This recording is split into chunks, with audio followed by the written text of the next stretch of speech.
बिहार में इसी साल विधानसभा का चुनाव होना है, जहां 243 सीटों के लिए विभिन्न पार्टियां चुनावी मैदान में होंगी, जिनमें कई दागी चेहरे भी होंगे। ऐसे में चुनाव को साफ सुथरा और पारदर्शी बनाने के लिए निर्वाचन आयोग इस बार कई कदम उठा रहा है। पहली बार आयोग बिहार चुनाव में नए नियम लागू करने जा रही है। चुनाव आयोग ने ये प्रावधान लागू किया है कि अब वैसे उम्मीदवार जिनके खिलाफ आपराधिक मुकदमे हैं और अगर राजनीतिक दल उन्हें अपना उम्मीदवार बनाते हैं तो उन्हें समाचार पत्रों के माध्यम से ये बताना होगा कि दागी व्यक्ति को उम्मीदवार क्यों चुना है। चुनाव आयोग ने सुप्रीम कोर्ट के आदेश के तहत ये प्रावधान लागू किया है। इससे पहले सुप्रीम कोर्ट भी राजनीति के अपराधीकरण को लेकर चिंता जता चुका है और प्रत्याशियों का चयन योग्यता और मेरिट के आधार पर करने की बात कही थी। सुप्रीम कोर्ट ने यह भी कहा था कि सिर्फ जीत का पैमाना मानकर ऐसे लोगों को टिकट देना सही नहीं होगा जिनके खिलाफ आपराधिक मुकदमे लंबित हैं। अगर टिकट देते हैं तो उन्हें पूरी जानकारी पब्लिक को देनी होगी ताकि जनता भी जान सके कि क्यों अपराधी छवि के व्यक्ति को टिकट दिया गया।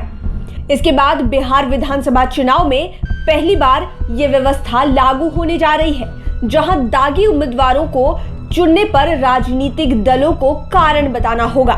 बिहार निर्वाचन विभाग ने इसके लिए 150 पंजीकृत दलों को चिट्ठी लिखी है, जिनका मुख्यालय पटना में है। निर्वाचन विभाग ने निर्देश जारी कर बताया है कि अगर ऐसे लोगों को वो इस चुनाव में अपना उम्मीदवार बनाते हैं जिन पर अपराध का केस चल रहा है, तो उनको 48 घंटे के भीतर समाचार पत्रों में इसकी सूचना देनी होगी। निर्वाचन आयोग के इस आदेश के बाद माना जा रहा है कि चुनाव में दागी और अपराधी प्रवृत्ति के लोगों की जगह अच्छे उम्मीदवार आएंगे और सदन में साफ सुथरी छवि के लोग पहुंच सकेंगे।